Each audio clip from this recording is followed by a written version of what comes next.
Hi, I'm Travel Grandma. On my channel, I share tips and ideas about being a 70, yes 70, married woman who travels solo in a self-designed, self-built minivan. If you'd like to see a tour of my minivan, watch this video right here. And if you'd like the plans, watch this video right here. Now, I don't know about you, but I'm someone who loves to travel more than just for a weekend or a couple of days. I love staying out for months, and it can get expensive if you're staying at a campground every night. It's not something that I can afford to do. It's a campground. Hello. Hello. Do you have any tent sites available? For glamping tents, it's $267 per night. $267? Yeah, we have plenty of campsites available though. Just if you have a tent, or Oh yeah, I have a tent. yeah, or if you plan to just sleeping in the car, yeah. I can do. How much is that? They're $80 a night. $80 for a night? Honestly, that's pretty typical for a private campground.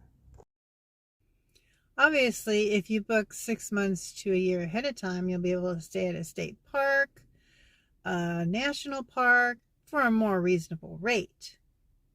Sometimes if you're lucky, you can find a last minute one. And I happened to be lucky that day to find one for $35 per night. Actually, $33 with a senior discount.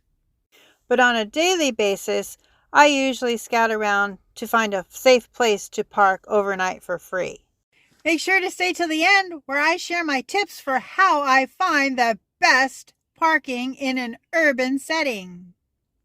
Urban camping is allowed in some cities. Sometimes it's not.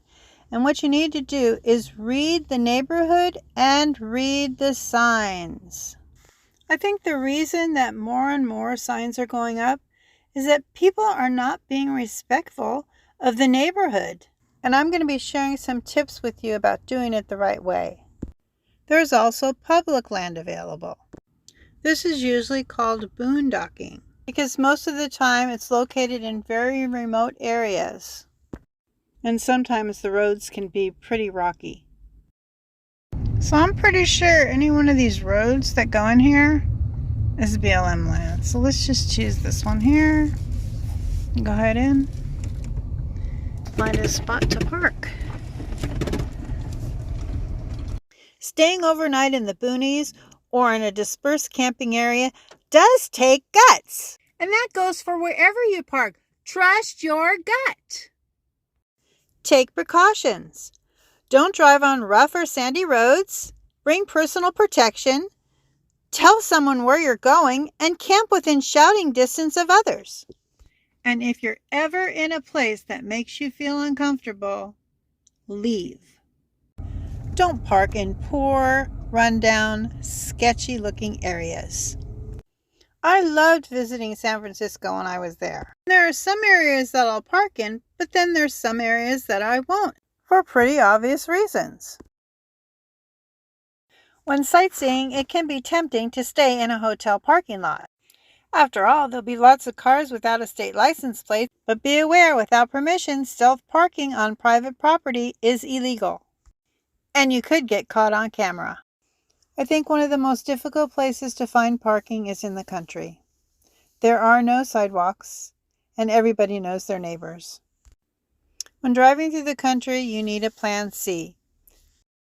My Plan C is usually to head to the highway and stay at a truck stop like Flying J, Pilot, or Love's. Don't forget to hit the thumbs up hand.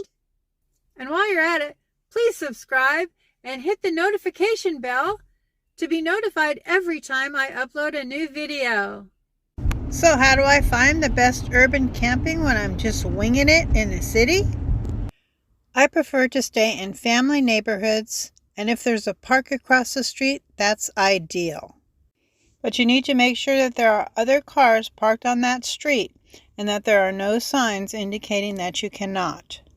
Most of the time in a neighborhood where I see there are other cars parked on the street, I will try to find a fence, and I usually park on the side of a house under a tree. You may also find a vacant lot that's in between a couple of houses. Just read the signs. You can start parking here at 6 p.m. and in the morning you can actually stay till 11, except on Wednesdays when you need to leave by 9. This has been one of the best places I have found parking recently. The apartments down the street use this street for overflow parking. It also is back in, which I like very much, and there's a kind of a foresty field in the back of me for privacy. I just drive around a neighborhood that I like, find a place where I'm not drawing attention to myself, and trust my gut. It's as simple as that. But everyone needs to find their own way and follow their own path. My Be S.M.A.R.T safety tips are: safety first, maintain your vehicle, always keep in touch, read the street signs, and trust your gut. Thank you for watching. I hope you enjoyed this video. See you on the road. If you like this video, I think you'll like this one too.